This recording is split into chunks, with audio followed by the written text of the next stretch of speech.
मोक्षमार्गस्य नेतारं भेत्तारं कर्मभूभृतां ज्ञातारं विश्वतत्त्वानां वन्दे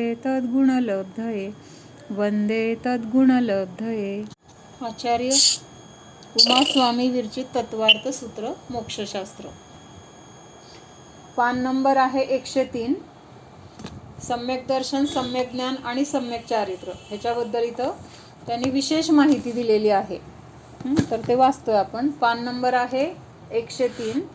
चारित्र गुण की मुख्यता से निश्चय सम्यक दर्शन की व्याख्या.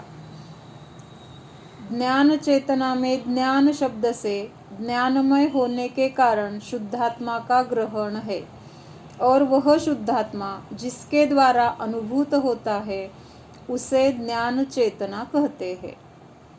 आता ज्ञान चेतना म्हणजे काय? ज्ञानाच्या द्वारे जाणण्याचं काम होते की नाही, मग त्याला ज्ञान चेतना असं म्हटलेलं आहे. मग जिथं ज्ञान आहे त्या ज्ञानावरून काय लक्षात येतंय? जिथं ज्ञान आहे तिथं जीव आहे. आपल्याला लक्षात कशावरून येतंय की ज्ञान आहे म्हणजे तो जीव आहे. म्हणजे ज्ञानावरून जीवाची ओळख होते. जीवाला ओळखण्याची खूण किंवा लक्षण काय आहे तर ज्ञान आहे. म्हणून त्यांनी सांगितलं की ज्ञानावरून त्या शुद्धात्म्याची आपल्याला ओळख होते. आणि शुद्धात्मा आहे हे शुद्धात्म्याची आपल्याला अनुभूती जेव्हा होते तर तेव्हा तिथं काय आहे? त्या शुद्धात्म्याला जाणणं, तर हेच काय आहे? ज्ञानचेतना असं म्हटलेलं आहे. म्हणजे थोडक्यात काय, जीव आणि ज्ञान हे काही वेगळे नाहीत. फक्त तिथं काय आहे? तो जीवाचा गुण आहे किंवा ज्ञान गुणावरून जीवाची ओळख आहे हे सांगितलंय. उसका स्पष्टीकरण यह है कि आत्मा का ज्ञान गुण सम्यक्त्व युक्त होने पर आत्मस्वरूप की जो उपलब्धि होती है उसे ज्ञान चेतना कहते हैं. मग ह्या आत्म्याच्या गुणाला ज्ञान चेतना केव्हा म्हटलंय? ज्ञान चेतना म्हणजे ज्ञान गुण तर आहे, पण तिथं जेव्हा सम्यक्त्वाची प्राप्ती होणार आहे, भेद विज्ञानपूर्वक स्वतःच्या आत्म्याचं तिथं श्रद्धान आहे, तर त्यावेळेस त्या ज्ञानाला काय म्हटलेलं आहे? ज्ञान चेतना. म्हणजे तिथं चेतना म्हणजे काय? जागृत झालं. काय जागृत झालंय? आत्मस्वरूपाचं ज्ञान किंवा आत्मस्वरूपाचं श्रद्धान तिथं जागृत झालंय. ह्या अपेक्षेने त्या ज्ञानाला तिथं ज्ञान चेतना म्हटलंय. कधी म्हटलंय ज्ञान चेतना? जेव्हा तिथं सम्यक दर्शन आहे. निश्चय से यह ज्ञान चेतना सम्यक दृष्टि के ही होती है. आत्मा की शुद्ध उपलब्धि सम्यक दर्शन का लक्षण है. म्हणजे आत्म्याची आपल्याला आत्म्याचं श्रद्धान, तर हेच काय आहे? सम्यक दर्शनाचं लक्षण आहे. म्हणजेच त्याला सम्यक दर्शन ओळखण्याची खूण म्हटलेलं आहे. इतना ध्यान रखना चाहिए कि ज्ञान की मुख्यता या चारित्र की मुख्यता से जो कथन है उसे सम्यक दर्शन का बाह्य लक्षण जानना चाहिए. म्हणजे ज्ञानाच्या द्वारे सम्यक दर्शनाची ओळख किंवा चारित्राच्या द्वारे सम्यक दर्शनाची ओळख, तर हे बाहेरून एक बघण्यासाठी किंवा बहिरंगातून म्हटलेलं आहे. पण अंतरंगातून जाणण्यासाठी तिथं स्वतःच्या आत्म्याची अनुभूतीच आपल्याला असली पाहिजे. क्योंकि सम्यक ज्ञान और अनुभव के साथ सम्यक दर्शन अविनाभावी है. काय सांगितलंय? सम्यक दर्शन, सम्यक ज्ञान आणि सम्यक चारित्र ह्या तिघांचा एक संबंध सांगितलाय. कुठला संबंध सांगितलाय? अविनाभावी संबंध. अविनाभावी संबंध म्हणजे तीनही ह्या गोष्टी ज्या आहेत ना, म्हणजे हे तीन जे गुण आहेत, सम्यक दर्शन, सम्यक ज्ञान आणि सम्यक चारित्र, हे तीनही गुण एकमेकाला सोडून असत नाहीत. म्हणजे सम्यक दर्शन आहे पण सम्यक ज्ञान नाही, किंवा सम्यक चारित्र आहे पण सम्यक दर्शन नाही, असं होणार का? तर नाही होणार. जिथं सम्यक दर्शन आहे तिथं ज्ञान आणि चारित्र पण सम्यक रूपाने असणारच, असा काय आहे तर नियम आहे. म्हणजे हे तीनही गुण एकमेकांना धरून असतात. ह्यालाच काय म्हटलेलं आहे? अविनाभाव संबंध. म्हणजे एकमेकांना सोडून हे राहत नाहीत. इस अपेक्षा से इसे व्यवहार कथन कहते हैं और दर्शन श्रद्धा गुण की अपेक्षा से जो कथन है उसे निश्चय कथन कहते हैं. दर्शन का निश्चय स्वरूप ऐसा है कि भगवान परमात्मा स्वभाव के अतीन्द्रिय सुख की रुचि करने वाले जीव में शुद्ध अंतरंग आत्मिक तत्व के आनंद को प्राप्त होने का धाम, ऐसे शुद्ध जीवास्तिकाय का अपने जीव स्वरूप का परम श्रद्धान दृढ़ प्रतीति और सच्चा निश्चय ही दर्शन है. म्हणजे वेगवेगळ्या अपेक्षेने शब्द थोडेसे अवघड वाटत असतील, पण एकूण त्यांना सांगायचे काय की सम्यक दर्शन कशाला म्हटलेलं आहे. मग ते वेगवेगळ्या अपेक्षेने किंवा सम्यक ज्ञानाच्या द्वारे, सम्यक चारित्राच्या द्वारे त्याला कसं ओळखायचं वगैरे असं सांगतात. मग आता इथं काय सांगितलंय, भगवान परमात्म स्वभाव के अतींद्रिय सुख की रुची.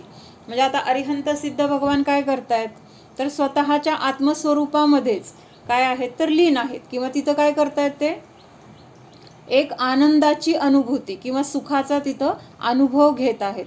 मग अशा जीवामध्ये शुद्ध अंतरंग आत्मिक तत्व के आनंद को उत्पन्न होने का धाम. मग हे असं जे आनंदाचं किंवा सुखाचं जे काही तिथं स्वरूप उत्पन्न झालेलं आहे, तर ते कशामुळे उत्पन्न झालंय, तो आनंद तिथं का उत्पन्न झालाय. अतींद्रिय आनंद म्हटलं ना. अतींद्रिय आनंद म्हणजे काय, अतींद्रिय आनंद कशाला म्हटलंय, इंद्रिय रहित असलेलं त्यांना सगळं समजतं ना, तोच आनंद ना. हा, म्हणजे ज्या आनंदाला इंद्रियांची गरज नाही, इंद्रियांचं अवलंबन सुटलेलं आहे आणि प्रत्यक्ष आपल्या आत्म्याला आपल्या ज्ञानाच्या द्वारे जे जाणतायत, म्हणजे इंद्रियाच्या अतीत होऊन तिथं आत्मस्वरूपाला जाणतायत, तर त्या जाणण्याला काय म्हटलंय, किंवा त्या जाणण्याच्या द्वारे तिथं जो आनंद किंवा सुख प्रकट झालेला आहे, तर त्याला अतींद्रिय आनंद किंवा अतींद्रिय सुख असं म्हटलेलं आहे. अतींद्रिय म्हणजे काय, इंद्रियांच्या अतीत झालेलं. मग हे सुख हा, आत्म्यात लीन राहिलो, पण आपल्याला त्या आत्म्यात लीन राहत असताना इंद्रियांची गरज आहे का, डोळ्यांनी पाहायची गरज आहे का, तिथं स्पर्शाने अनुभव करण्याची गरज आहे किंवा कानाने ऐकण्याची, काहीच नाही आहे. हे इंद्रियांचं अवलंबन तिथं चालतच नाही, कारण इंद्रियांच्या द्वारे अमूर्तिक आत्मा हा पकडीत येणार नाही. आत्मा कधी लक्षात येणार आहे, जेव्हा आपण ह्या इंद्रियांचं अवलंबन सोडणार.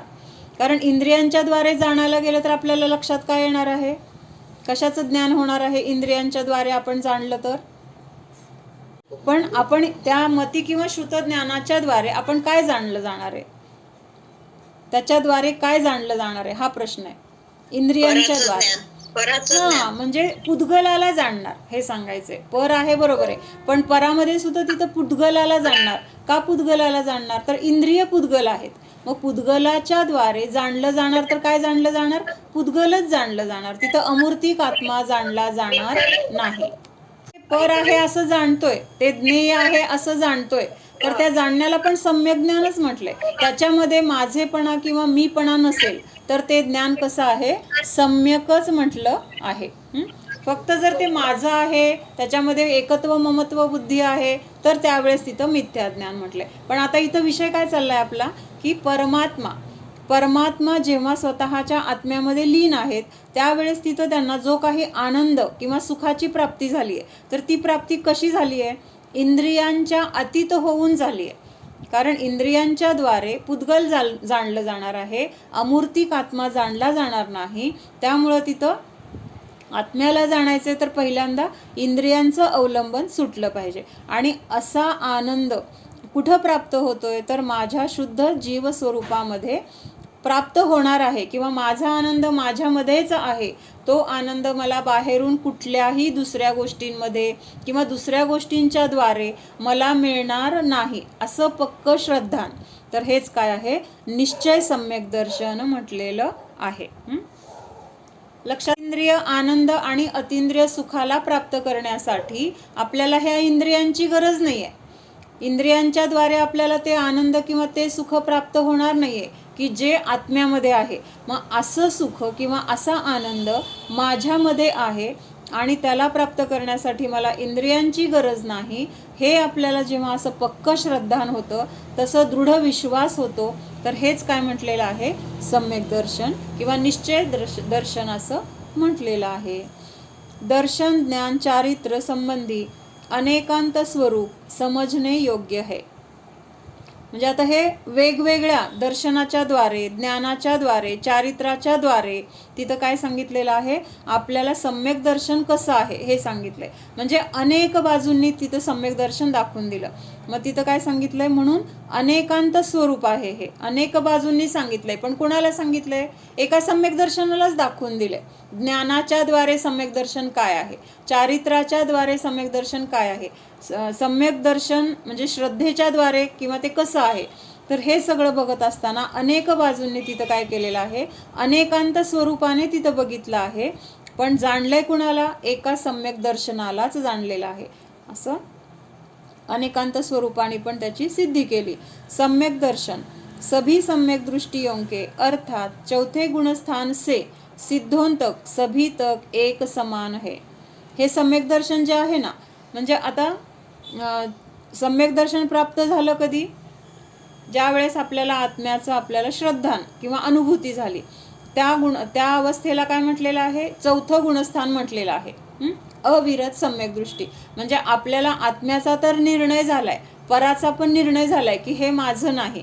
मग अशा अवस्थेमध्ये झालेलं जे सम्यक दर्शन आहे, तर चौथ्या गुणस्थानापासून 14व्या गुणस्थानापर्यंत जे काही सम्यक दर्शन आहे, काय सांगतात लक्षात येते का, सम्यक दर्शन 4थ्या 5व्या 6व्या 7व्या 8व्या असं 14व्या गुणस्थानापर्यंत जे सम्यक दर्शन आहे, तर ते सम्यक दर्शन वेगळं आहे का, म्हणजे अगदी सिद्धांपर्यंत श्रद्धा गुणाची पर्याय, म्हणजे जसं 4थ्या गुणस्थानवरती जीवामध्ये जो काही श्रद्धा गुण आहे त्याची जी काही निर्मलता झालेली आहे, आणि सिद्ध भगवंतांमध्ये असलेला श्रद्धा गुणाची निर्मलता, ह्या दोन निर्मलतेमध्ये फरक आहे का, असं तिथं सांगतात. नाही, 4थ्या गुणस्थानामध्ये जरा 50-60% असेल, सिद्धांमध्ये जरा 100% असेल, असं आहे का, चौथ्या गुण श्रद्धा 100%. हा म्हणजे श्रद्धान 100% पूर्णतेला प्राप्त झालं, तेच चौथं गुणस्थान आहे. म्हणजे श्रद्धा कसं आहे, एकाच वेळेस तिथं पूर्णतेला किंवा निर्मलतेला प्राप्त झाली. ती निर्मलता हळूहळू होणार नाहीये, एकदम निर्मळ झालेली आहे. आणि ते म्हणून काय सांगितलं की मग ते 4थ्यामधलं असो, 5व्या गुणस्थानातलं असो, 7व्या गुणस्थानातलं असो, अरिहंतांचं असो श्रद्धान किंवा सिद्ध भगवंतांचं असो, सगळ्यांचं श्रद्धान कसं आहे, 100% प्युअर आणि समान आहे, त्याच्यामध्ये फरक नाही. फरक कुठं आहे, ज्ञान आणि चारित्रामध्ये फरक आहे. 4थ्या गुणस्थानामधल्या जीवाचं ज्ञान कदाचित कमी असेल, 5व्यामधलं जास्त असेल, उलटं पण असेल कदाचित. 7व्यामध्ये किंवा 6व्यामध्ये असलेल्या मुनींचं ज्ञान कमी असेल आणि कदाचित श्रावकाचं ज्ञान जास्त असेल, असं होऊ शकतं की नाही. ज्ञानामध्ये कमी जास्तपणा आहे, श्रद्धेमध्ये समानता आहे, मग ज्ञानामध्ये कमी जास्तपणा म्हणजे गुणस्थान वाढलं म्हणजे ज्ञान वाढणारच अशी तिथं व्याप्ती नाही. म्हणजे आता शिवभूती मुनी होते, 6व्या-7व्या गुणस्थानामध्ये ते झुलत होते, म्हणजे सम्यक दृष्टी होते, पण ज्ञान किती होतं त्यांचं, अल्पज्ञान होतं. म्हणजे ज्ञानाची तिथं अल्पता आहे किंवा कमी असेल तरी तिथं काही फरक पडत नाही. श्रद्धेची पूर्णता जी आहे ना, ती महत्वाची आहे. सम्यक्त्व की अपेक्षा से सम्यक दृष्टियों के अर्थात 14 गुणस्थान से सिद्धों तक सभी के एक समान है. अर्थात शुद्धात्मा की मान्यता उन सबके एक सी है, मान्यता में कोई अंतर नहीं है. म्हणजे जरा सुद्धा फरक नाही आहे. किती महत्वाचं आहे बघितलं का. आज आपल्याजवळ व्रत नसेल, संयम नसेल, आज आपल्याजवळ ज्ञान अल्प आहे किंवा क्षयोक्षम ज्ञान आहे आणि केवली भगवंतांजवळ केवल ज्ञान आहे, तरी सुद्धा श्रद्धा गुण हा आज त्यांच्यासारखाच निर्मळ माझ्यामध्ये पण असू शकतो. केवढी मोठी समानता आहे, कळतंय का. आणि ही जी श्रद्धा गुणाची निर्मलता झालेली आहे ना, ही निर्मलताच आपल्याला एक दिवस केवल ज्ञानाला प्राप्त करून देणार आहे. त्यामुळं तिथं श्रद्धा गुणच आपल्याला महत्वाचा का आहे, तर ह्या श्रद्धा गुणाची निर्मलताच मला काय करणार आहे, पुढचं ज्ञान माझं हे होणार आहे, परिपूर्णतेला प्राप्त होणार आहे, चारित्र परिपूर्णतेला प्राप्त होणार आहे.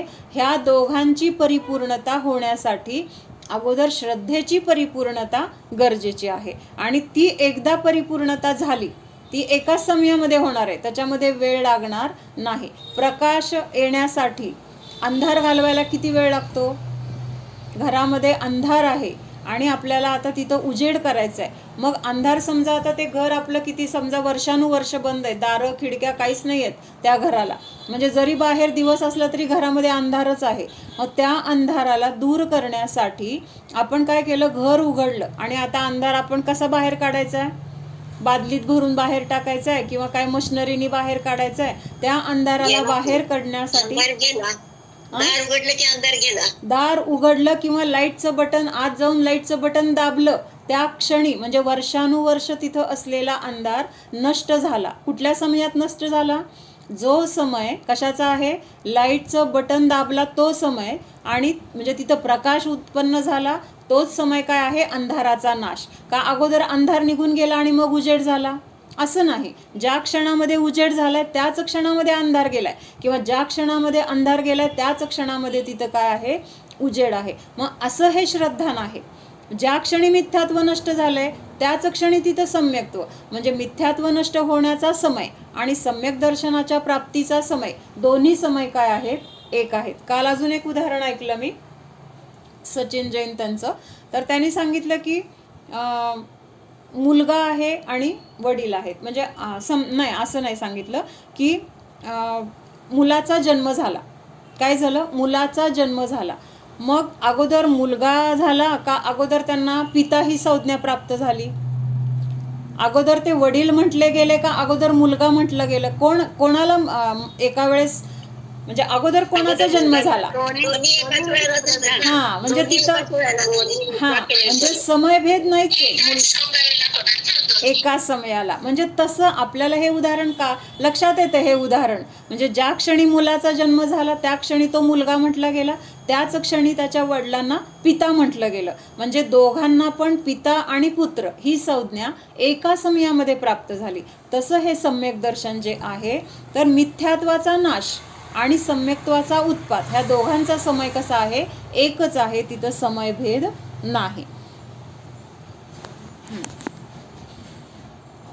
सम्यक ज्ञान सभी सम्यक दृष्टियों के सम्यक्त्व की अपेक्षा से ज्ञान एक ही प्रकार का है, किंतु ज्ञान किसी के हीन या किसी के अधिक होता है. आपण आत्ता बघितलं शिवभूती मुनींना अल्पज्ञान होतं, पण श्रद्धेची पूर्णता होती ना, त्याच भावामध्ये त्यांना मोक्ष प्राप्त झालाय. ज्ञान कमी असलं म्हणून त्यांना मोक्ष मिळायला पुढचे भाव धारण करावे लागले का? अगोदर ग्रंथ वाचावे लागले, त्याचं पाठांतर करायला लागलं? काही नाही. म्हणजे ह्या ज्ञानाची विशुद्धी अशी होते की आपल्याला ग्रंथांचा अभ्यास न करता, त्याचं पठन पाठन न करता, समजून न घेता सुद्धा तिथं ज्ञान आपोआप होतंय. कळतंय का मला काय म्हणायचंय? म्हणजे शिकल्यानंतरच ज्ञान होणार आहे अशी मान्यता करायची गरज नाही. श्रद्धा फक्त पाहिजे, दृढता पाहिजे बस. हा, सेम हा प्रश्न मला काल पडू शकतो का? हा, ज्ञान.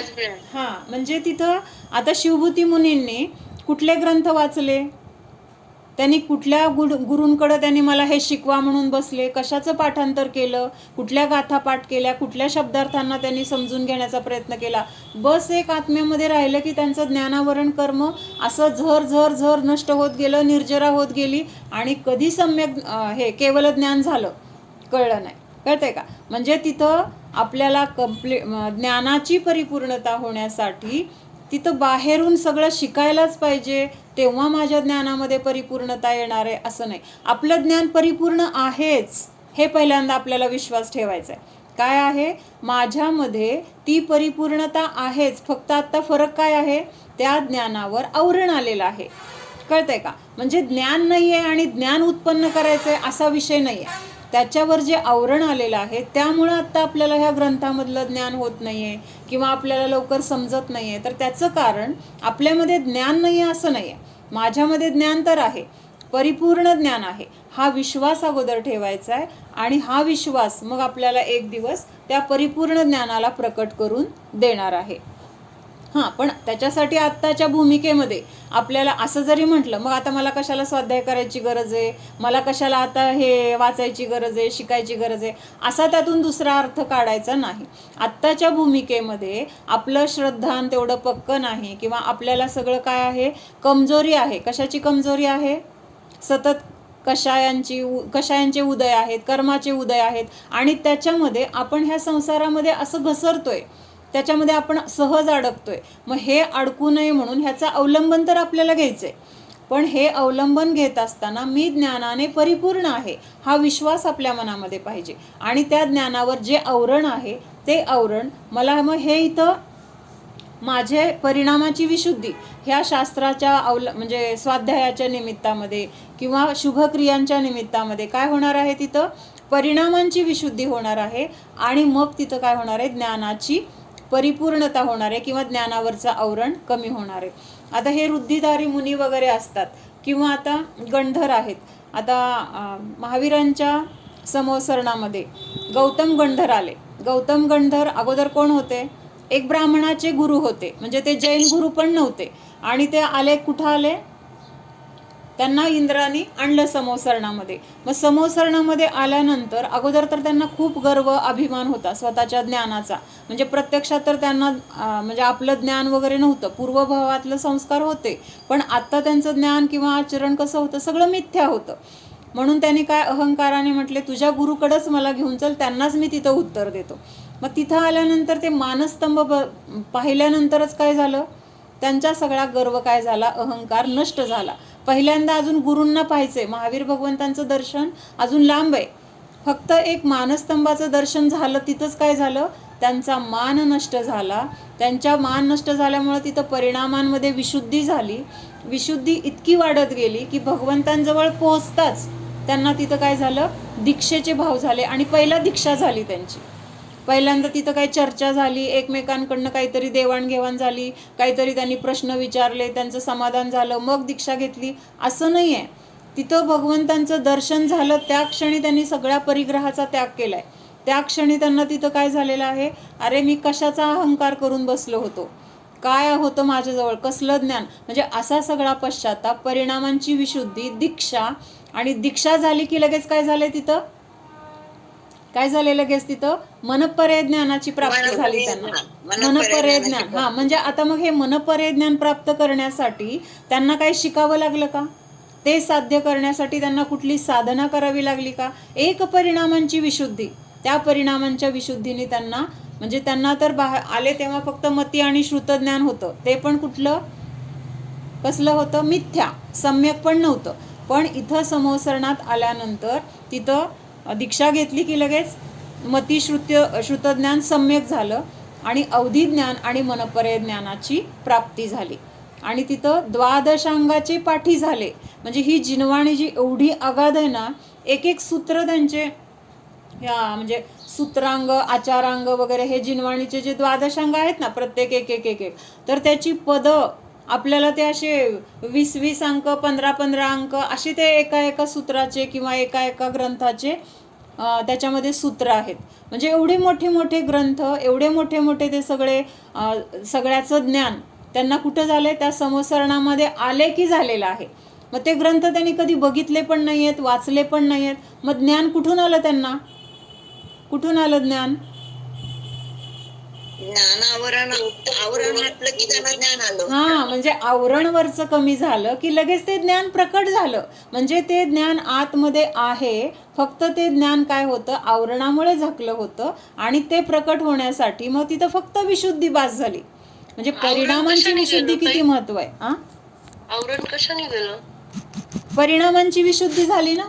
तिथं भगवंतांना नमस्कार केल्यानंतर त्यांना खरं काय तत्व आहे, किंवा मी कशामध्ये अहम करून बसलो होतो. त्यांना खूप गर्व होतो ना, मी गुरु आहे, माझे 500 का 5000 शिष्य आहेत, आणि त्या सगळ्यांमध्ये मी सर्वश्रेष्ठ आहे, मी महान आहे, असं सगळं त्यांचं काय होतं, तिथं अहमपणा, गर्व होता. आणि तो गर्व तिथं मानस्तंभाला बघताच काय झाला, गळून पडला. आपल्या मंदिरामध्ये मानस्तंभ का असतो, का असतो?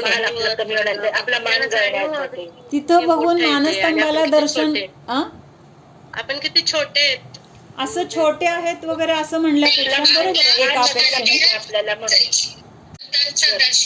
हा ते कमी करायचा पण विषय नाही, तिथं बघितलं की आपला मान पण असा गळून पडला पाहिजे.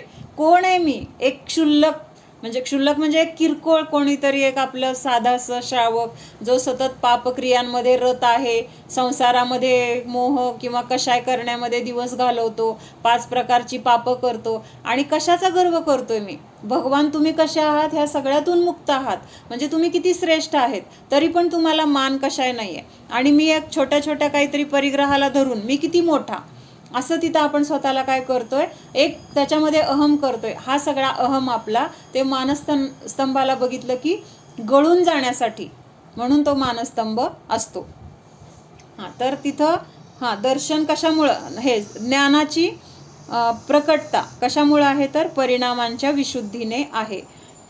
म्हणजे व्यवहारात असं दिसतं की कुठं ज्ञान कमी आहे, कुठं ज्ञान जास्त आहे, पण कमी जास्त ज्ञान असलं तरी त्याचा काही फरक पडत नाही. जर सम्यक्त्व असेल तर ते ज्ञान तेवढंसं असलं तरी सुद्धा त्या श्रद्धानाच्या द्वारे त्या ज्ञानामध्ये काय होणार आहे, विकास होणार आहे, किंवा त्या ज्ञानावरचं आवरण नष्ट होणार आहे. मग ह्याच्यावरून आपण काय शिकायचंय की व्यवहारामध्ये खूप अशी लोक पण असतात की ज्यांना पटकन समजत नाही. धर्माचंच म्हणत नाही बरं का मी, म्हणजे आता आपले म्हणजे घरामध्ये कोणी येणारे जाणारे कामगार असतात, एक गोष्ट आपल्याला 4 वेळा सांगावी लागते. मग आपल्याला काय वाटतं, किती मंद आहे, काही कळत नाही आहे, असं आपण कधी प्रत्यक्षात पण म्हणतो किंवा मनामध्ये चिंतन करतो. मग त्यावेळेस हा विचार करायचा आहे, ज्ञान कमी असेल जास्त असेल त्याच्यावरून कोणाला कमी जास्त लेखायचं नाही. आज ती पर्याय अशी आहे की कर्माचं ते आवरण आहे, उद्या ते आवरण नष्ट झालं तर ते आपल्यापेक्षा अगोदर केवल ज्ञानाला प्राप्त करतील. म्हणजे कुणाला तुच्छ लेखायचं नाही. म्हणजेच थोडक्यात एवढं लक्षात घ्यायचं की प्राप्त संयोगावरून, जे काही आपल्या आजूबाजूला परिग्रह आहेत त्याच्यावरून, आपल्या शरीरावरून, कर्माच्या उदयावरून कोणालाही कमी जास्त लेखायचं नाही. ना स्वतःला जास्त लेखायचे, ना पराला कमी लेखायचे, ना पराला जास्त लेखायचे, ना स्वतःला कमी लेखायचे. म्हणजेच ह्याचा अर्थ काय आहे, सगळ्यांना समान लेखायचे. लक्षात येते का? कोणालाच कमी जास्त करायचं नाही, आपल्याला पण नाही आणि दुसऱ्याला पण नाही. कारण हे आत्ताची जी अवस्था आहे ती कर्माच्या उदयामध्ये आपल्याला हे ज्ञानावर आवरण असेल किंवा आपल्याला जे संयोग मिळालेत तसा कर्माचा उदय आहे, त्याच्यामध्ये कमी जास्तपणा असेल, उत्कृष्ट निकृष्टता असेल, चांगलं वाईट असेल, पण हे सगळं काय आहे तर कर्माच्या उदयामध्ये आहे. त्याच्यामध्ये त्याला पाहून स्वतःला किंवा पराला हलकं किंवा भारी दोन्ही पण लेखायचं नाही, किंवा त्याच्यावरून दुसऱ्याला तुच्छ लेखायचं नाही, त्याची निंदा करायची नाही, त्याचा अपमान करायचा नाही. किंवा स्वतःला पण कधी कधी असं होतं, मी फार हलका आहे, मला काहीच येत नाही, म्हणजे तो न्यूनगंड पण आपल्यामध्ये नाही आला पाहिजे. आज ही पर्याय पण नष्ट होणार आहे. आज माझ्यामध्ये केवल ज्ञान कसं आहे, पूर्ण शक्तीने आहे, फक्त त्याच्यावर आवरण आहे. म्हणजे एक दिवस ते आवरण निघून गेल्यावर मी पण भगवंतांसारखा केवल ज्ञानाला प्राप्त करू शकणार आहे. हा विश्वास आपल्याला ठेवायचा है. 13वें गुणस्थान से सिद्धों तक का ज्ञान संपूर्ण होने से सर्व वस्तुओं को युगपत जानता है. नीचे के गुणस्थानों में 14 से 12वें तक ज्ञान क्रमशः होता है और वहाँ यद्यपि ज्ञान सम्यक है तथापि कम बढ़ सकता है. सम्यक दृष्टी जीव आहे आणि ज्ञान काय झालंय, म्हणजे आता समजा मुनींची अवस्था घेऊया आपण. मुनी आहेत 6व्या 7व्या गुणस्थानामध्ये आहेत आणि काहीतरी कर्माचा उदय आला, संज्वलन कर्माचा तीव्र उदय आला, आणि त्या उदयामध्ये त्यांना काय आहे तर काय होतं, 6व्या संज्वलनचा तीव्र उदय येतो तेव्हा मुनी काय करतात, त्यावेळेस त्यांना शास्त्र वाचावं वाटेल, उपदेश द्यावा वाटेल, ग्रंथरचना करावी वाटेल, किंवा प्रतिक्रमण प्रायश्चित्त करावं वाटेल. आपल्या संयोगामध्ये एखादे मुनी आजारी असतील तर त्यांचं वयावृत्त करावं वाटेल. हे सगळं कधी आहे, संज्वलनचा तीव्र उदय. आणि मंद उदय झाला की लगेच त्यांना काय वाटेल की मला माझ्या आत्म्याची अनुभूती घ्यायची, लगेच अंतरंगामध्ये ते प्रवृत्त होतील. म्हणून सांगितलं की तर आपल्याला हे बघायचं होतं की आता समजा त्यांना आत्म्यामध्ये ते लीन आहेत आणि तिथून त्याच्यानंतर संज्वलनचा तीव्र उदय आला. मग त्यावेळेस तीव्र उदयामध्ये समजा त्यांना आता अवधिज्ञान प्राप्त आहे, अवधिज्ञानी मुनी आहेत, मग त्या तीव्र उदयामध्ये कदाचित ते अवधी ज्ञानाचं त्याचं जेवढं काही त्याचं द्रव्यक्षेत्र कालभावाच्या अपेक्षेने ते त्याची प्राप्ती झालेली आहे, तर त्याच्यामध्ये घट होऊ शकते. कळलं का? त्या ज्ञानामध्ये घट होऊ शकते, मती ज्ञानामध्ये श्रुतज्ञानामध्ये घट होऊ शकते. आणि आणखीन त्यांचे परिणाम विशुद्ध झाले तर ते परत वाढू पण शकतं. आता इथं त्यांनी दिले ना, ज्ञान घट बड शकता आहे, म्हणजे श्रद्धा तर 100% आहे, त्याच्यामध्ये कमी जास्त होणार नाही. पण ज्ञान जरी जास्त आहे तर ते पुढच्या समयाला कमी पण होऊ शकतं किंवा नंतर ते वाढू पण शकतं, हे सांगितलंय. उन अवस्था में जो ज्ञान विकास रूप नहीं है वह अभाव रूप है. म्हणजे आता आपल्याला जेवढं ज्ञान आहे, अल्पज्ञान आहे म्हणतो की नाही आपण, म्हणजे थोडं ज्ञान आहे आणि बाकीचं ज्ञान नाही आहे. मग जे ज्ञान नाही तर त्याचा काय आहे, आत्ता आपल्यामध्ये अभाव आहे. बरोबर आहे. आत्ता आपल्याला केवळ ज्ञान आहे का? आपण सगळं 3 लोकातलं जाणू शकतो का? आपल्याच पूर्वीच्या पर्याय, पुढं होणाऱ्या पर्याय कळतायत का? नाही कळत, म्हणजेच आपलं ज्ञान अल्प आहे. पण असं अल्पज्ञान जेवढं आहे ते सोडून नसलेलं जे ज्ञान आहे तर ते कसं आहे, अभाव रूप आहे. म्हणजे ते आत्ता प्रकट नाही. अभाव म्हणजे काय, त्याचं अस्तित्व नाही असं नाही घ्यायचं. त्याचं अस्तित्व आहे पण त्याचा उघाड नाही आहे, ह्या अपेक्षेने तिथं अभाव आहे असं म्हटलंय. इस प्रकार सम्यक दर्शन और सम्यक ज्ञान में अंतर है. लक्षात आलं? सम्यक दर्शन आणि सम्यक ज्ञानामध्ये फरक काय आहे, लक्षात आलं? त्याच्यानंतर कमी होतं म्हणजे काय झालं, आता काहीतरी आपण एखादं सगळं आपल्याला एखाद्या विषयाचं पूर्ण ज्ञान आहे, म्हणजे एखादी गोष्ट करायला येते किंवा एखादी स्तोत्र किंवा पूजा आपली तोंडपाठ आहे आणि आपल्याला तीव्र कशाचा तरी कर्माचा उदय असा आला की घरामध्ये असे काही प्रसंग झाले की आपल्यामध्ये खूप क्रोध किंवा चिडचिड निर्माण झाली, आपल्याला खूप चिड आली आणि त्यावेळेस जर आपण ते आठवायचं किंवा काय केलं, काय करत होतो ते करायला गेलो तर तिथं ते बिघडतं म्हणजे काय, ते आठवत नाही, काहीतरी प्रमाण चुकतं किंवा काहीतरी होतं. किंवा आता हे पाठांतर आहे, म्हणायला गेलं तर ते आठवतच नाही, मग सगळं तोंडपाठ होतं. का आठवत नाही? म्हणजेच तिथं ज्ञानामध्ये घट झाली. का घट झाली तर तिथं कारण हे कषायांची तीव्रता किंवा कर्माच्या उदयामध्ये तिथं आपल्याला जे काही रागद्वेष झाले त्या रागद्वेषामुळे काय झालं, त्या ज्ञानावर आवरण आलं आणि आवरण आलं की जे पाठ होतं ते विसरलं गेलं. म्हणजे असं वाटतं परत आपलं एकदम आपण किंवा आपण असं नेहमीच आपलं उदाहरण, एखादी वस्तू आपल्याला हरवली आहे, म्हणजे सापडत नाही आहे, सोन्याचीच वस्तू आहे आणि शोधतोय सापडत नाही आणि इतकं आकुलता, आता काय करायचं, एवढं महाग होतं आणि एवढं घेतलंय ना, असं कसं, कोण काय म्हणेल, इतक्या मनामध्ये असे विकल्प आहेत. त्याच्यामुळे आपण काय आहोत, व्यग्र, म्हणजे अनेक विचारांनी त्रस्त आहोत. मग त्यावेळेस कोणीतरी घरातलं मोठं आपल्याला काय म्हणतो, शांत बस, इथं बस, जरा विचार कर, काही कुठं ठेवलंय, काय केलंय, तुला आठवेल, त्याचं चिंता करू नको, कुठंही गेलेलं नाही, आपल्याच घरात असेल, तुला आता आठवत नसेल पण त्याच्यामुळं तू आकुलता केली तर तुला सापडणार नाही. त्यापेक्षा जरा शांत हो. आणि शांत, खरंच आपल्याला तिथं शांत बसलो ना आपण आणि त्या शांततेमुळं कुठंतरी आपण मग असं लिंक लागते, आपण ती कुणाला तरी वापरायला दिलतं, मी घरातच शोधते पण मी तिला दिलेलं आहे, मग हे आपल्याला आठवतं. मग हे सगळं का आठवलं आता, म्हणजे जेव्हा आपण शोधत होतो, चिडचिड होत होती, त्यावेळेस काय होतं, कषायांची तीव्रता, ज्ञानावर आवरण, आणि शांत बसलो की तिथं कषायांची मंदता झाली की ते आवरण नष्ट झालं आणि मग आपल्याला आठवलं की आपण कुणाला तरी ते घालायला दिलतं, लग्न होतं, कार्यक्रम होता आणि मी दिलेलं आहे. आणि असं आपल्याच जवळच्या अगदी बहिणीला दिलं, आईला दिलं किंवा अजून कोणाला दिलं तर आपण देऊ शकतो ना आपले सोन्याचे दागिने, पण देतोच की, देत नाही असं नाही. पण ते न आठवल्यामुळं जे काही आपली तीव्रता कषायांची झाली त्यामुळं काय झालं, आणखीन ते ज्ञान काय झालं, आणखीन आवरण येत गेलं. मग त्याच्यासाठी आपल्याला तिथं मंद कषायांची गरज आहे. मंद कषाय झाले की तिथं ज्ञानावरचं आवरण कमी होतं. म्हणजे हे ज्ञानाचं ना सतत चालू असतं. आज आपल्याला दिवसभरात कितीतरी वेळा असं झालेलं असतं की ज्ञानामध्ये लक्षात येत नाही आपल्याला. म्हणजे आता आज शिकलेलं उद्या विचारलं तुम्ही तर आम्हाला ते सांगता येत नाही. म्हणजे हे तर एक, मग आठवत, अरे बरोबर आहे की, म्हणजे हे पण आहे. किंवा आता आपण आता फ्रीज उघडलाय, काहीतरी घ्यायचंय म्हणून आत्ताच्या सुद्धा क्लासमध्ये असं होतंय, सुरुवातीला सांगितलं तर 2 मिनिटानंतर आठवत नाही. हा म्हणजेच तिथं काय आहे, हा जेव्हा समजतं तेव्हा ज्ञानाचा काय आहे, उघाड आहे. आणि जेव्हा विसरलं गेलं तिथं त्यावेळेस काय आहे, त्या ज्ञानावर आवरण आलं. म्हणजेच ज्ञान घटतंय किंवा वाढतंय. फ्रीज उघडला, काहीतरी घ्यायचंय म्हणून मी फ्रीज उघडला, म्हणजे आता घ्यायचं हे लक्षात होतं, तिथं आणायला गेले, फ्रीज उघडला की आठवतच नाहीये. म्हणजे काय झालं, काय घ्यायचं होतं हे विसरलं गेलं, म्हणजेच त्या ज्ञानावर आवरण आलं. म्हणजे हे ज्ञानाची घटभड सतत चालू असते. आणि जेवढं आपल्या परिणामामध्ये शांतता असेल किंवा कषायांमध्ये मंदता असेल तेवढं मग ते ज्ञान पण स्थिर राहू शकतं. पण आपण सतत आकुलित असतो, सतत आपल्याकडे चिंता, आकुलता, भय किंवा काही ना काही आपले असे राग द्वेष चालू असतात, इच्छा असतात, काहीतरी असं चालू असतं. त्यामुळं काय होतं, हे सगळं आतमध्ये सतत चालू असतं, फक्त तिकडे आपलं लक्ष नसतं किंवा त्या गोष्टी आपल्याला लक्षात येत नाहीत.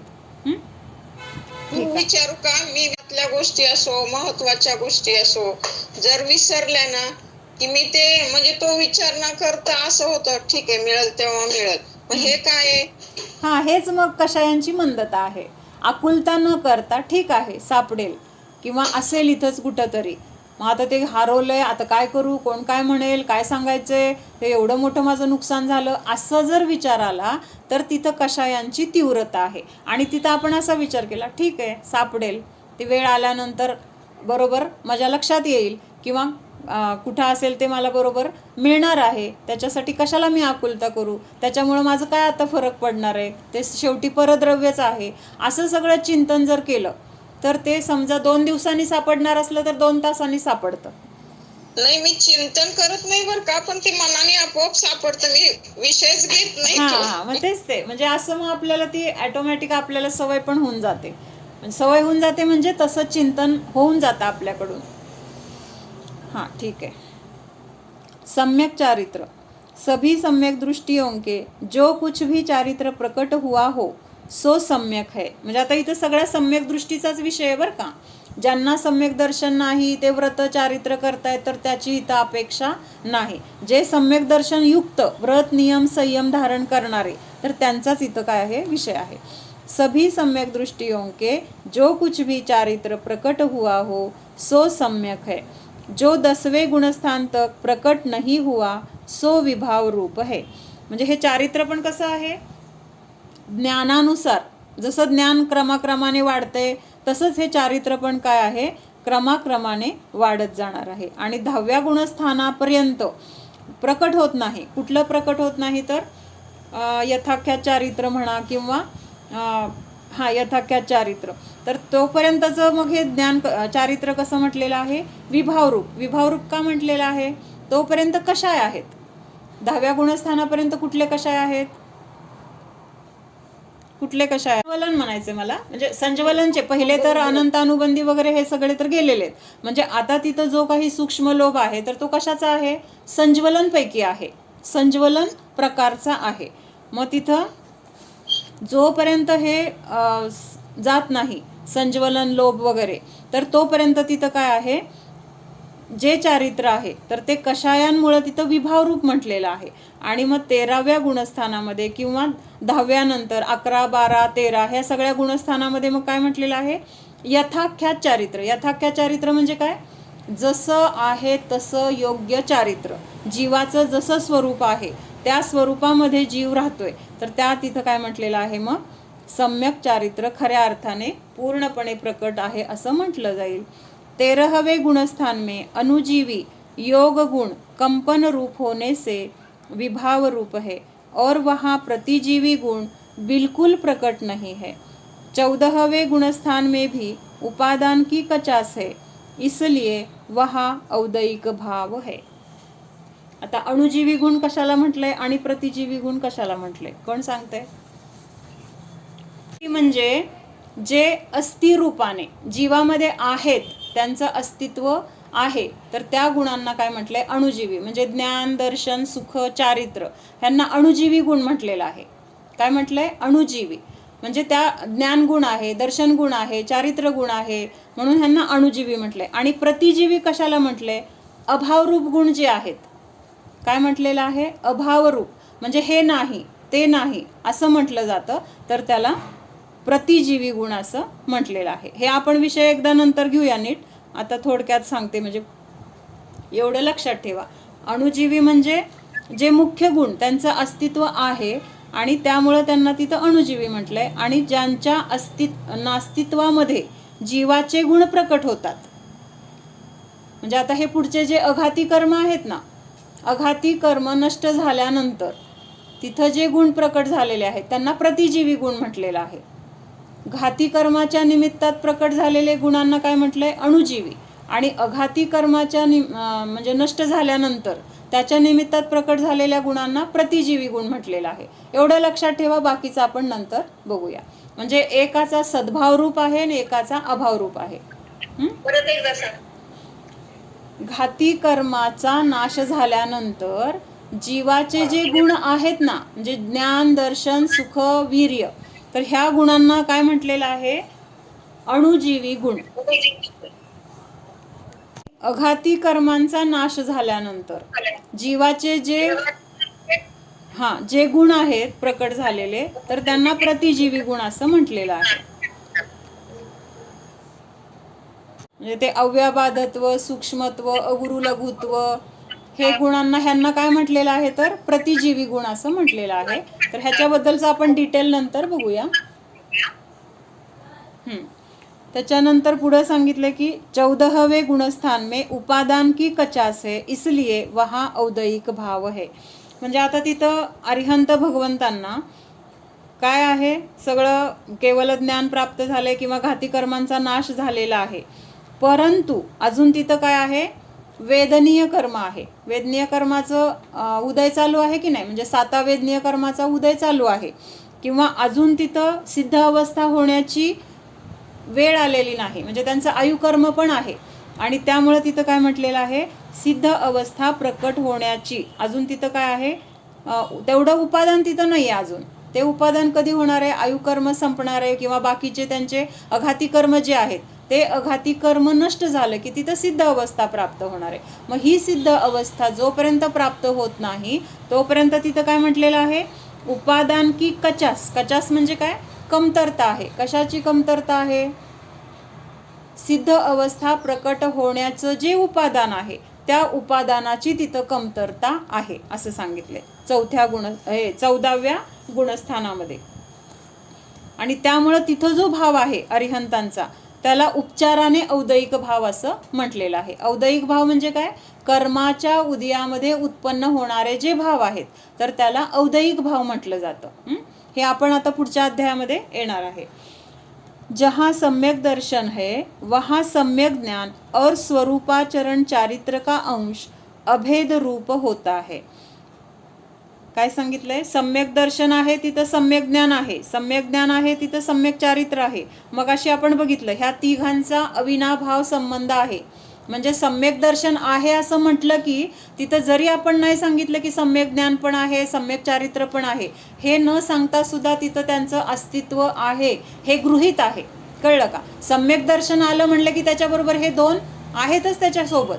म्हणजे एकटं सम्यक दर्शन येऊ शकत नाही, एकटं सम्यक ज्ञान येऊ शकत नाही, किंवा एकटं सम्यक चारित्र असू शकत नाहीत. असले तर हे तिघं पण काय असणार आहेत? एका वेळेस मिळूनच असणार आहेत. हा अविनाभाव संबंध इथं सांगितलाय. अगदी दूर आहे. बरोबर, दूर आहे. आपल्याला सम्यक ज्ञान होतं म्हणजे तिथं सम्यक दर्शन कुठं असतं?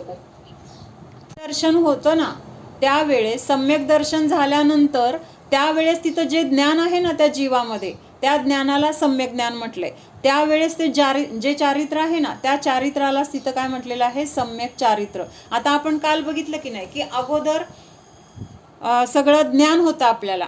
जीव कशाला म्हणतात, 7 तत्व काय आहेत, खरे देवशास्त्र गुरूंचं स्वरूप काय आहे, जीवाचं अस्तित्व खरं कशामध्ये आहे, सुख कशामध्ये आहे, हे सगळं आपल्याला पहिल्यांदा ज्ञान झालं. आणि हे ज्ञान झाल्यानंतर मग मी जीवच आहे, मी हे प्राप्त संयोग नाही आहे, हे शरीर मी नाही, असं तिथं श्रद्धान झालं. मग श्रद्धान होण्यापूर्वी तिथं ज्ञान होतं की नाही? अगोदर 7 तत्वांचं श्रद्धान होतं किंवा देवगुरुशास्त्र ह्यांच्याबद्दलचं आपल्याला ज्ञान होतं. त्यांनी जे सांगितलंय ते तत्व काय आहे हे आपल्याला ज्ञान झालं.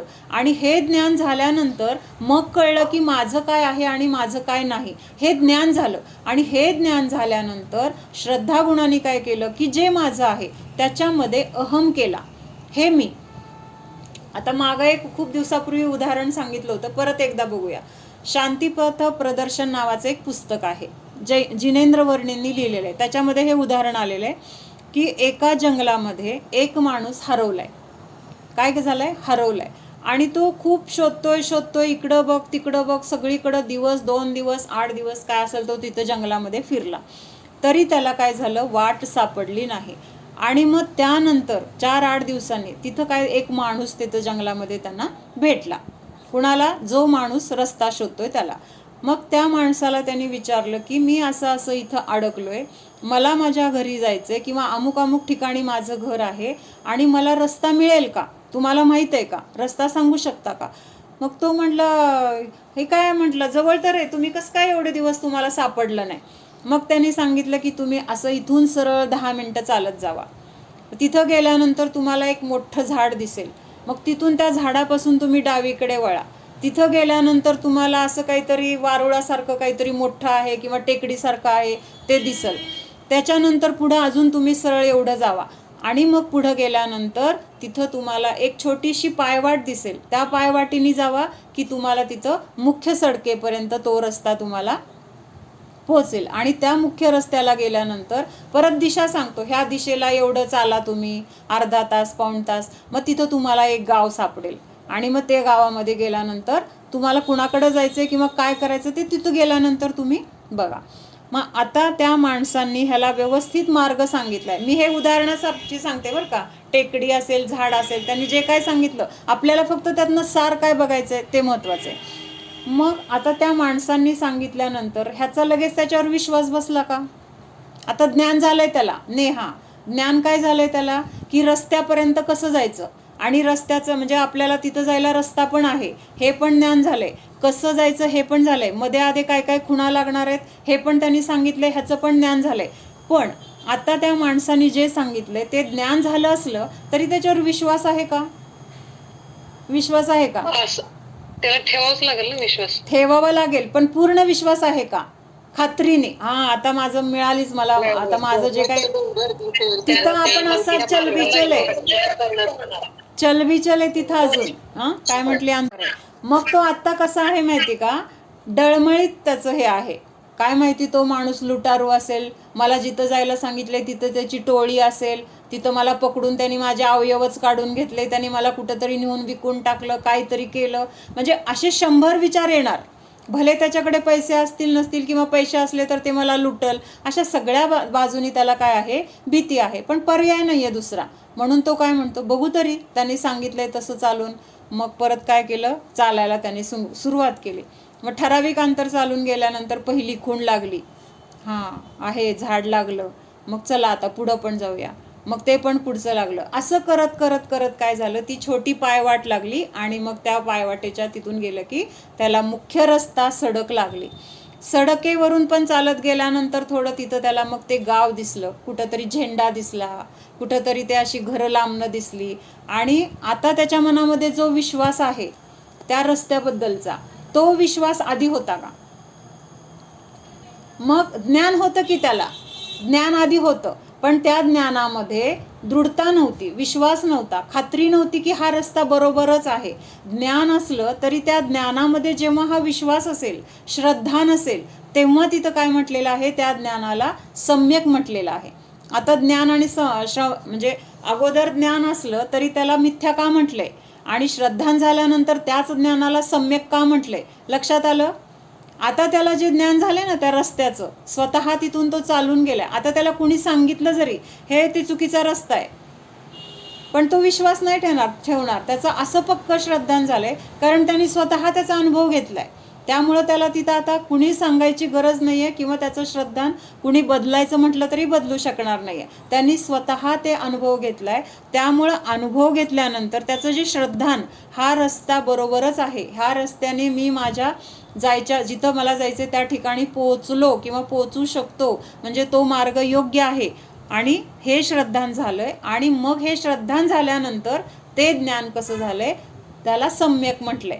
पण जोपर्यंत तो तिथं पोहोचत नव्हता तोपर्यंत तो डळमळीत होता, त्यामुळे त्या ज्ञानाला तिथं मिथ्या ज्ञान म्हटलंय.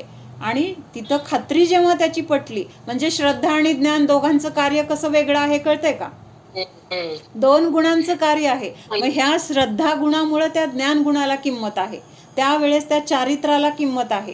जोपर्यंत हे श्रद्धा नाही ना, तोपर्यंत ज्ञान आणि चारित्र ह्याला काहीही किंमत नाही. म्हणजे आता सुद्धा आपण आपलं जे ज्ञान आहे ते मिथ्या ज्ञानच म्हणायचं का मग? हा, जर आपण आपल्या आत्म्याला जाणत असेल तर मग सम्यक म्हणता येईल. पण जर आपण म्हणजे आत्म्याला सम्यक जाणत दर्शन नाही अजून झाल्याशिवाय सम्यक ज्ञान आणि सम्यक चारित्र नाही. नाही. हा, मग बरोबर. असं आलं हे लक्षात. ह्या गोष्टी आपल्या एवढ्या पक्क्या झाल्या पाहिजेत की समाजामध्ये खूप चुकीच्या गोष्टींचा पायंडा पडतोय. की काय म्हटलेलं जातं की खूप शुभक्रिया केल्या म्हणजे म्हणजे आम्हाला मला सम्यक वाटलं दर्शन होतं आहे. आपण जर ह्या मार्गावर असेल तर आपलं ते सम्यक ज्ञान असं मला वाटत होतं, पण आता मला त्याचा अर्थ कळला. बरोबर. मग काल आपण वाचलं ना, 11 अंगाचं ज्ञान झालेला जीव सुद्धा सम्यक दर्शन नसेल तर तिथं मिथ्या ज्ञानी म्हटला गेलाय.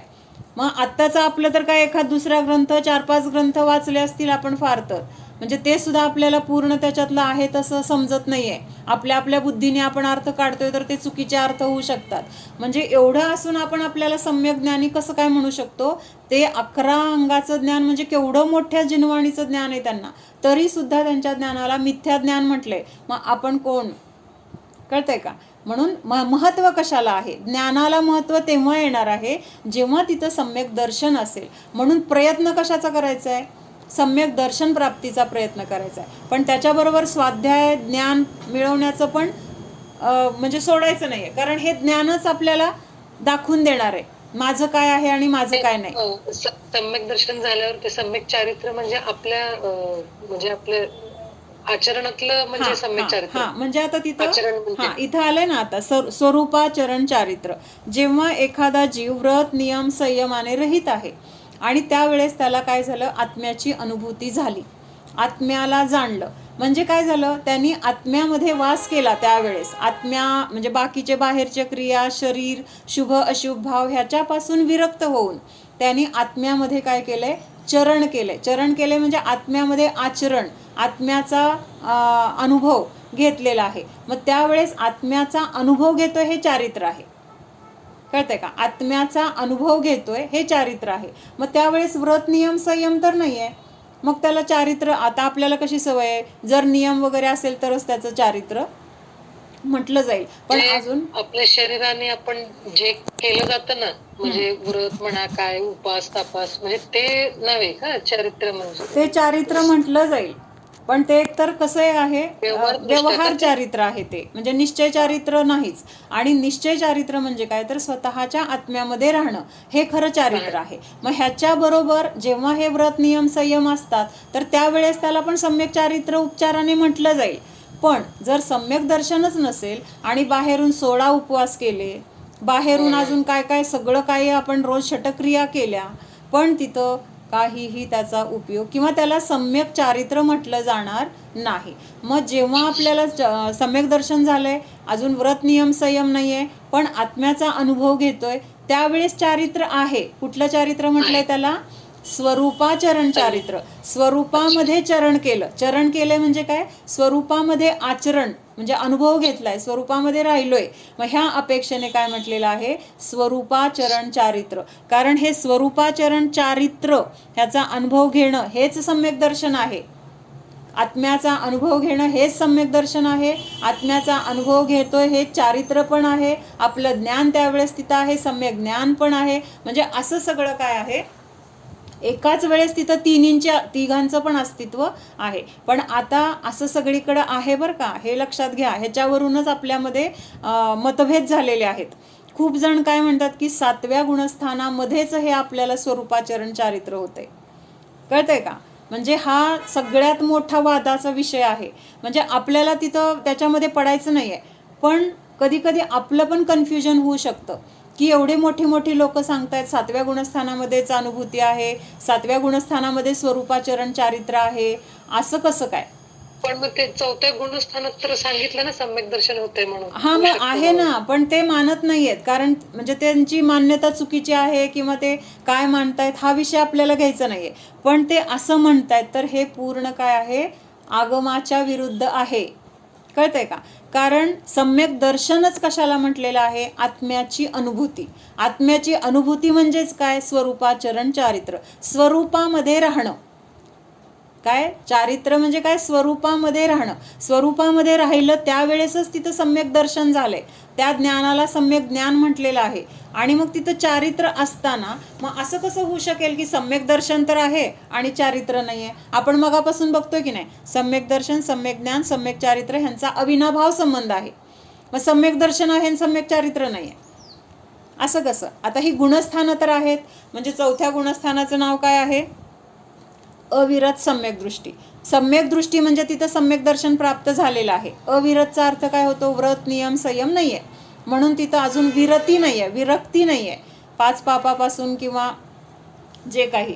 मग तिथं विरक्ती नाही ह्या अपेक्षेने अविरत तर म्हटलेलं आहे.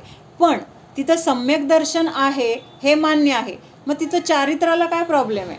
कारण चारित्र त्यालाच म्हटलेलं आहे की आत्म्यामध्ये राहिलोय, आत्म्याचा अनुभव घेतोय, त्या अनुभवाला स्वरूपाचरण चारित्र म्हटले. स्वरूपाचा अनुभव घेतोय म्हणून तिथं स्वरूपाचरण चारित्र आहे. म्हणजे आपल्याला कुणाला विरोध करायला जायचं नाही आहे, पण आपल्याला जे शिकायचं आहे ना ते आपल्याला परफेक्ट काय योग्य आहे काय नाही हे आपल्याला विचार करून परीक्षा करून ठरवता येतं. मग हे सगळा विचार केल्यानंतर पटतं की नाही आपल्याला? सम्यक दर्शन, ज्ञान, चारित्र ह्यांचा अविनाभाव आहे. म्हणजेच ते जिथं सम्यक दर्शन आहे तिथं चारित्र नियमाने आहे, ज्ञान नियमाने आहे. मग तिथं त्यावेळेस जर चारित्र नाही, 7व्या गुणस्थानात चारित्र आहे असं जर म्हणत असेल तर ते आगमाच्या विरुद्ध आहे. हां, आता हे सुद्धा कशामुळे झालेलं असेल असं वाटतं बरं का? 7वं गुणस्थान ध्यानाचं बरं आहे की. पण तिथं 4थ्या गुणस्थानामध्ये चारित्र नाही हे म्हणणं पण चुकीचं आहे. संसारी जीव आहेत ना, म्हणजे मुनी दीक्षा झाल्यानंतर त्यांचं चरित्र जास्त शुद्धतेने पाळलं जातं म्हणून ह्या अर्थाने म्हणत असतील कदाचित. मग आता आपण काय बघितलं की सम्यक दर्शन झाल्यानंतर तिथं चारित्र आहे, ते चारित्रच मानवायला तयार नाही आहेत. मला हे सांगायचंय, चारित्र 7व्या गुणस्थानापासूनच होतं.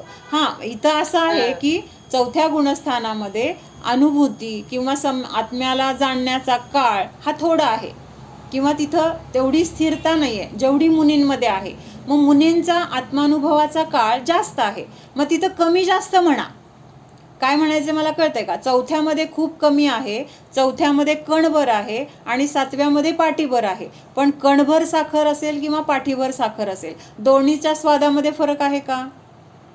क्वांटिटीमध्ये फरक आहे, क्वालिटीमध्ये फरक नाही आहे. एक कणामध्ये पण तीच गोडी आहे जी पाटीभर साखरेमध्ये पण आहे. मग ती एक कणामधली गोडी 7व्यातच आहे, 4थ्यात नाही अशी मान्यता आहे. मला काय म्हणायचं कळतंय का?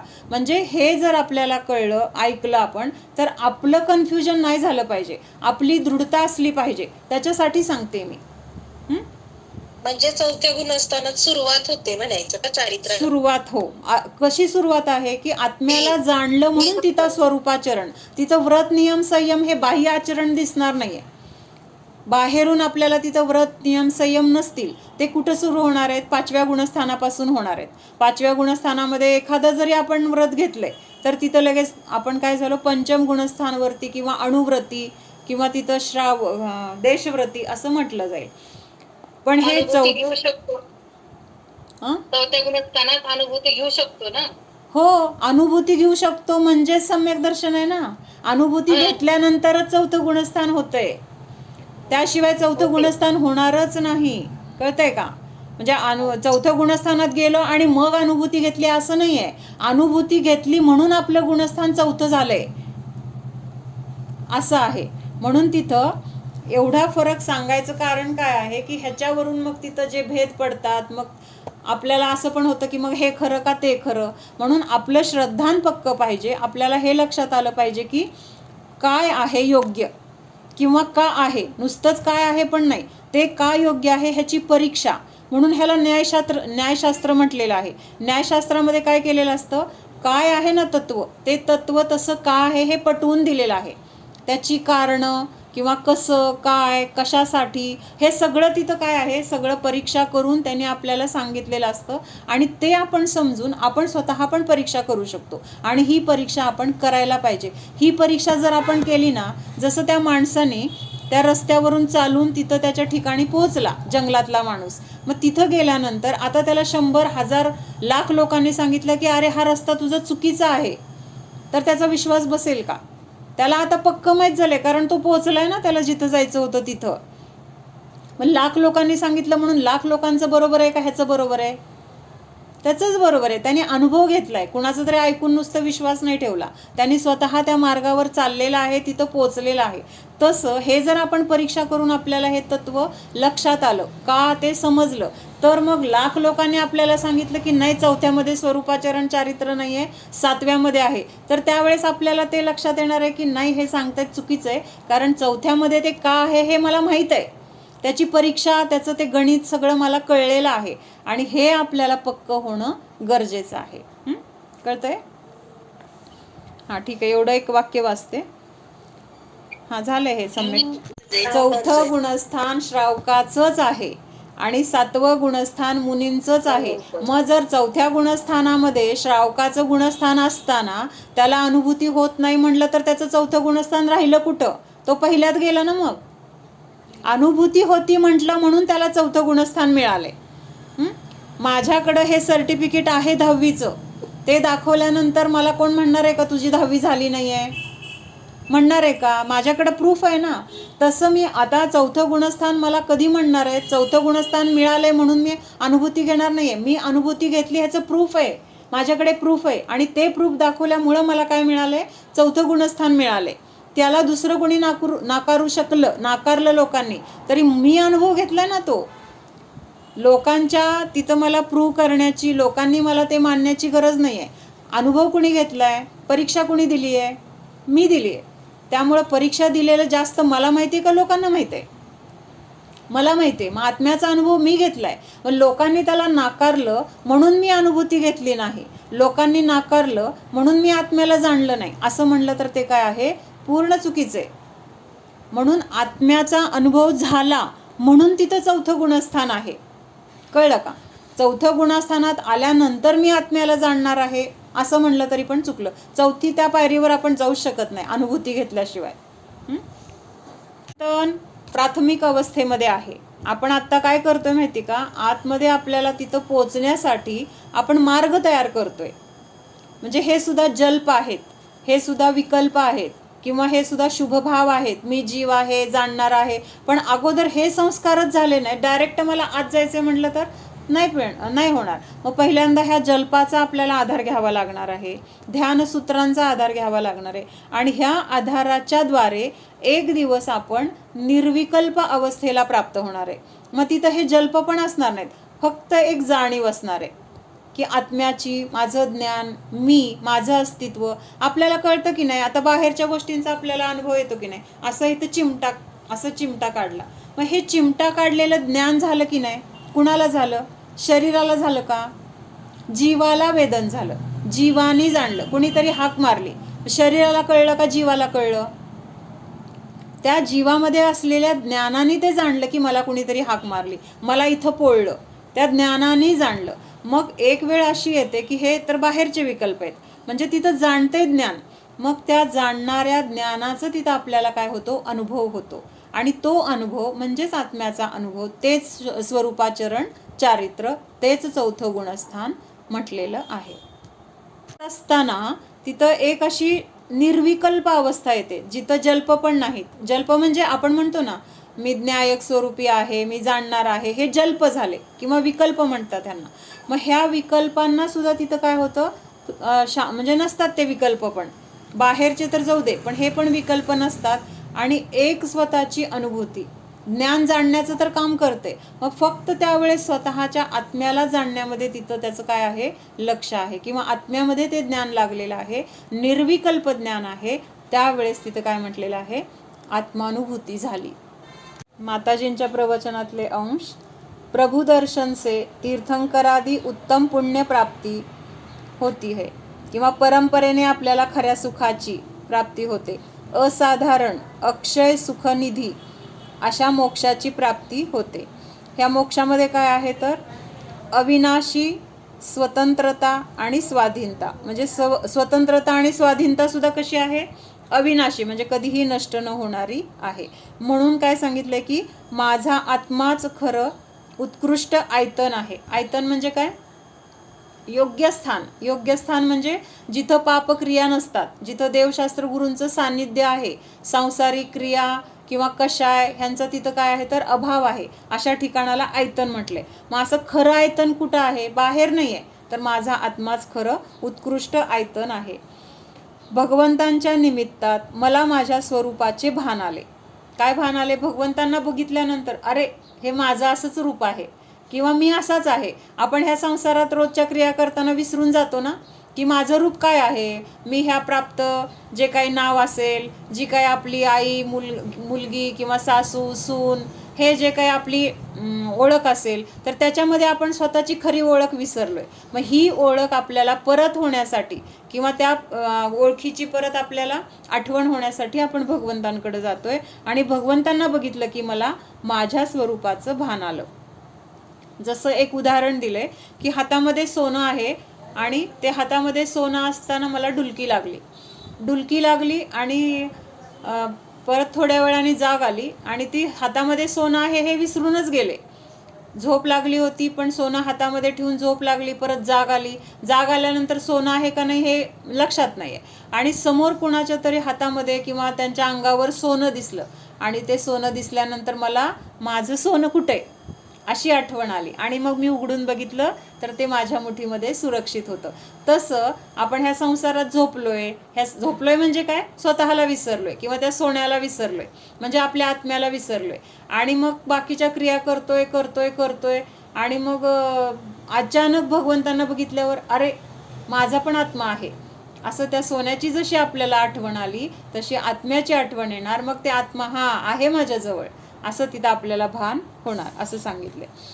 प्रभूंचा परमात्मा पाहून मला माझ्या परमात्म्याची आठवण झाली. प्रत्येक द्रव्याची स्वतंत्रता, उपादान त्या द्रव्यात आहे. कर्ता बुद्धी आपल्याला आहे. मग ही कर्ता बुद्धी आहे तर वाळूची रोटली करून दाखवा. वाळूमध्ये रोटली होण्याचे उपादान नाही. परद्रव्याच्या कर्तृत्वाने आपण हैराण आहोत. अनादिकाळापासून मोहाच्या आज्ञेमध्ये आहोत. म्हणजे आपण कुणाची आज्ञा पाळतोय? खरी स्वतंत्रता आपल्याला माहित नाही. आपल्याला वाटतं आम्ही काय स्वतंत्र आहे, आम्ही काय कुणाच्या अधीन नाही आहे, पण आपण ह्या मोहाच्या अधीन आहोत हेच आपल्याला लक्षात येत नाही. त्यामुळं ते आपल्याला काय आहे, खरंही सगळ्यात मोठी परतंत्रता आहे. तो मोह आपल्याला नाचवतोय आणि आपण नाचतोय. दुसऱ्याने मला फसवले तर एक वेळ चांगले. काय सांगितलंय? दुसऱ्याने मला फसवले तर एक वेळ चांगले. त्यात माझं स्वतःचा तर दोष नाही आहे ना. मी नाही आहे कुणाला फसवलं, मी मायाचारी नाही केली. त्यामुळं कुणी मला एक वेळ फसवलं, माझं नुकसान झालं तरी चालेल, पण मी दुसऱ्यांना फसवणं चांगलं नाही. म्हणजे मला कुणी फसवलं तर एक वेळ चालेल, पण मी दुसऱ्याला फसवलं तर तिथं मायाचारी आहे, कपट आहे, कषाय आहेत, खोटं बोलणं आहे, त्यासाठी कितीतरी प्लॅन मला करावे लागतात. त्यामुळं कोणालाही फसवण्याचे भाव मला कधीही न होवोत. त्याच्यानंतर एक गोष्ट सांगितली पण आता ती टिळकांची गोष्ट आहे, नाही सांगत आता, उशीर होईल.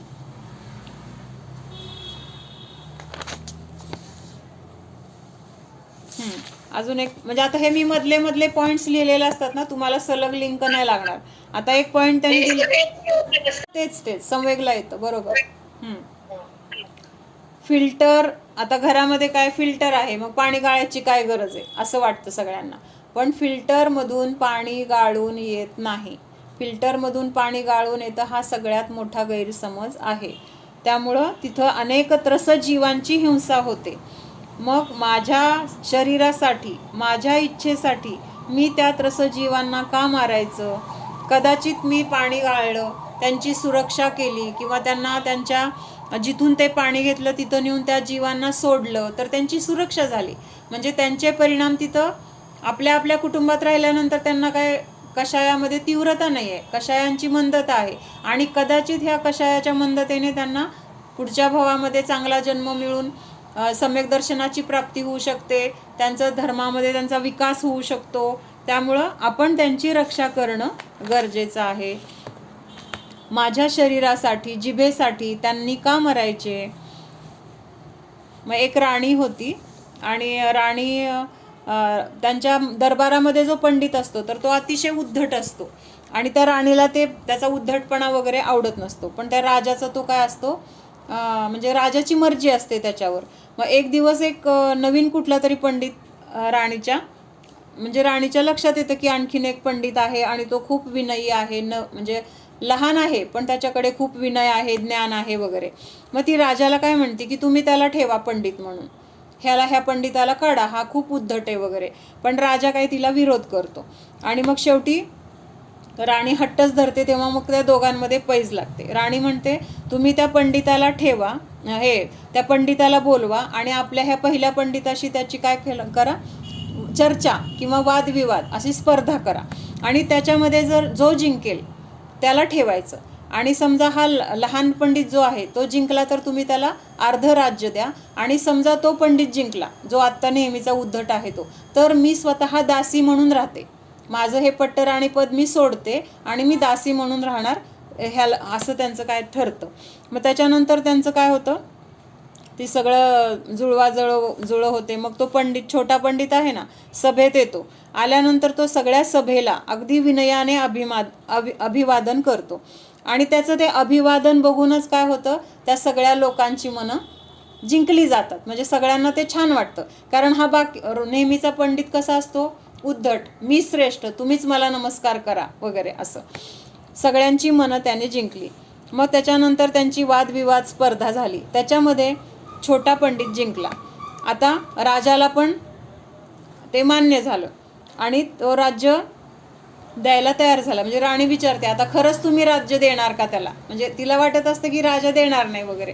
तर राजा म्हणतो हो, मी जे बोललोय ते मी देणार आहे आणि त्या पंडिताला बोलवून सांगतो की हे तुला अर्ध राज्य घे.